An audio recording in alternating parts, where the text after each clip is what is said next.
Azərbaycan Respublikası Kənd Təsərrüfatı Nazirliyinin Aqrar İnnovasiya Mərkəzi və Naxçıvan Muxtar Respublikası Kənd Təsərrüfatı Nazirliyinin birgə təşkilatçılığı ilə keçirilən forumda Naxçıvan Muxtar Respublikasının Kənd Təsərrüfatı Naziri Rafael Quliyev çıxış edərək bildirib ki, son illərdə dövlətin aqrar sektora göstərdiyi dəstək, innovativ texnologiyalara çıxış imkanlarının genişləndirilməsi məhsuldarlığın artımına mühüm təsir göstərib. Vurğulanıb ki, forumun nəticələri aqronomların peşəkar inkişafına, yeni əməkdaşlıq imkanlarının yaranmasına və kənd təsərrüfatının davamlı inkişafına töhfə verəcək.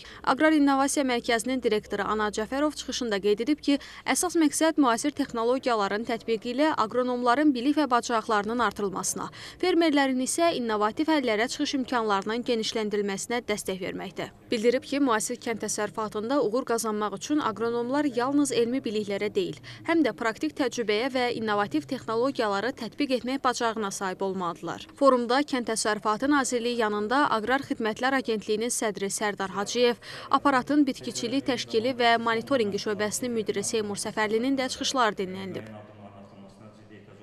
Bu forumun əsas məqsədi özəl sektorda çalışan aqronomlarla dövlət sahəsində çalışan aqronomların bir araya gəlməsidir, yeni əməkdaşlıq modellərinin müəyyən olunmasıdır və nəticə etibarilə də bu əməkdaşlıqdan yaranan imkanların bizim fermerlərin diqqətinə çatdırmaqdır. Həmçinin qeyd etmək istəyirəm ki, sabah bizim Şəruf rayonunda mövsümün 6-cı toxum sərgi satış yarmarkası təşkil olunacaqdır və bu tədbirin əsas əhəmiyyəti ondan ibarətdir ki, ölkədə bizim zəhmətkeş fermerlərimizin yetişdirdiyi, becərdiyi taxıl məhsulları məhz sertifikatlı toxumlarla həyata keçirilsin. Bilirsiniz ki, məhsuldarlığın 50% məhz sertifikatlı toxumdan asılıdır və bizim 20-yə yaxın həm toxumçu şirkət, həm fərqli toxumçular sabahki tədbirdə iştirak edəcəklər. Bu forum çərçivəsində bir neçə panel müzakirələr nəzərdə tutulmuşdur.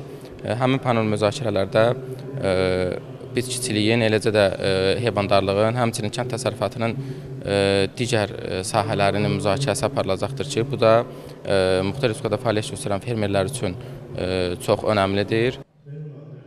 Forum 3 panel sessiyadan ibarət olub. Yekunda qeyd olunub ki, dövlət-özəl tərəfdaşlıq çərçivəsində aqronomların Naxçıvan forumu aqrar sektorda bilik və təcrübə mübadiləsinə, yeni təşəbbüslərin formalaşmasına və kənd təsərrüfatının davamlı inkişafına mühüm töhfə verəcək.